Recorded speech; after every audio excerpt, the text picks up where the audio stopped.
We begin with that breaking news out of the Moscow murders case. The man accused of killing the 4 University of Idaho students last fall was back in court today. Thanks for joining us tonight.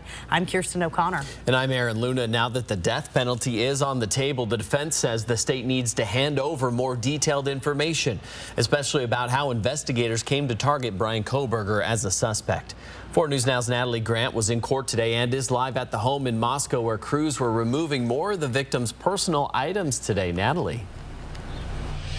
Well, Aaron, Kirsten, I'm outside the house here where those murders took place back in November. And as you can see behind me here, those trucks that we saw earlier are no longer in the driveway of the house. But meanwhile, just down the road, it was a quiet day in court. Kohberger and his team only presenting 3 motions to compel before the judge, asking the defense to turn over more pieces of evidence before the trial starts this fall. Now, the first is training records from 3 officers that conducted interviews and gathered evidence in the hours and days following the murders. The defense saying due to their involvement, the officers are likely to be subpoenaed during the trial, and how they were trained is relevant information.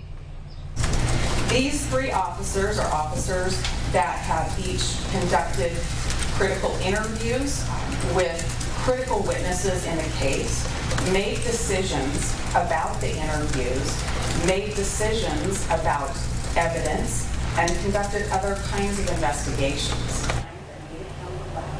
The state said it will only give over that information if those officers are called. Now, the second thing that they're looking for is the FBI cell phone data that pinpointed the whereabouts of Kohberger that night. And the third is a report from the FBI examiner that told police to look for the white Hyundai Elantra as a car of interest in this case. Now, the state says it shared all the information on their side regarding these 2 pieces and is waiting on the final report. Now, once those reports are done, the state says that they will be sharing them. And that's where things ended today in the courtroom. We were expected to hear other motions to be brought forward in regards to DNA that was collected, as well as information that was presented before a grand jury that led to Kohberger's indictment. Now, according to Idaho court officials, the 2 sides did come to an agreement this morning before court started, and the motion surrounding the DNA will be heard at a later date. Kohberger's trial is set to begin in October. Reporting in Moscow, Idaho, Natalie Grant, 4 News Now.